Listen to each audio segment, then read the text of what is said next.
Beşinci sual isə bu sualda da deyilir ki, zikirlərlə bağlı olan sualdır.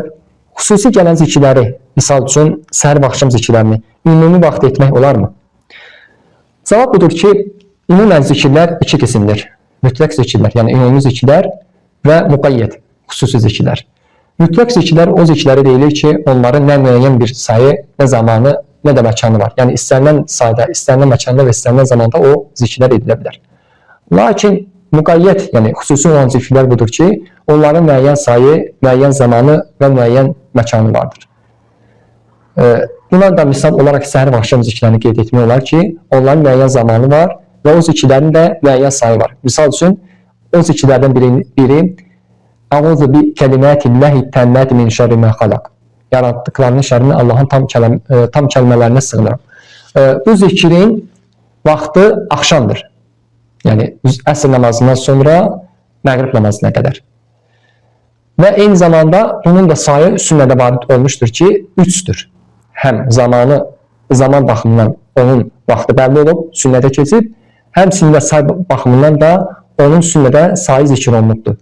Buna görə də bu zikirlərə xüsusi zikirlər, müqayyət zikirlər deyilir ki, bunları öz vaxtında, öz zamanında, məkanında və eyni zamanda hansı sayda varid olubsa, o sayda etmək gərəkir. Lakin ümumi olan zikirləri isə dedik ki, istənilən sayda, istənilən zamanda, istənilən məkanda etmək olar. O zikirlərə misal olaraq da Subhanallah və elhamdülillah və la ilahe illallah və allahu akbar, həmçinin Subhanallah və bihamdih, Subhanallahi l-azim, həmçinin La havlə və la quvvətə illə billah, həmçinin La ilahe illallah vəhdəhu la şərikə ləh, ləhul milku və ləhul həmd və huve alə kulli şeyin qadir. Həmçinin Allahumma salli və sallim alə nəbiyyina Muhammed, hansı ki bu salavatla bağlı olan bir zikirdir, duadır. Yəni bunları istənilən vaxtda, məkanda, zamanda sadə etmək olar. Hədd qoymadan etmək olar.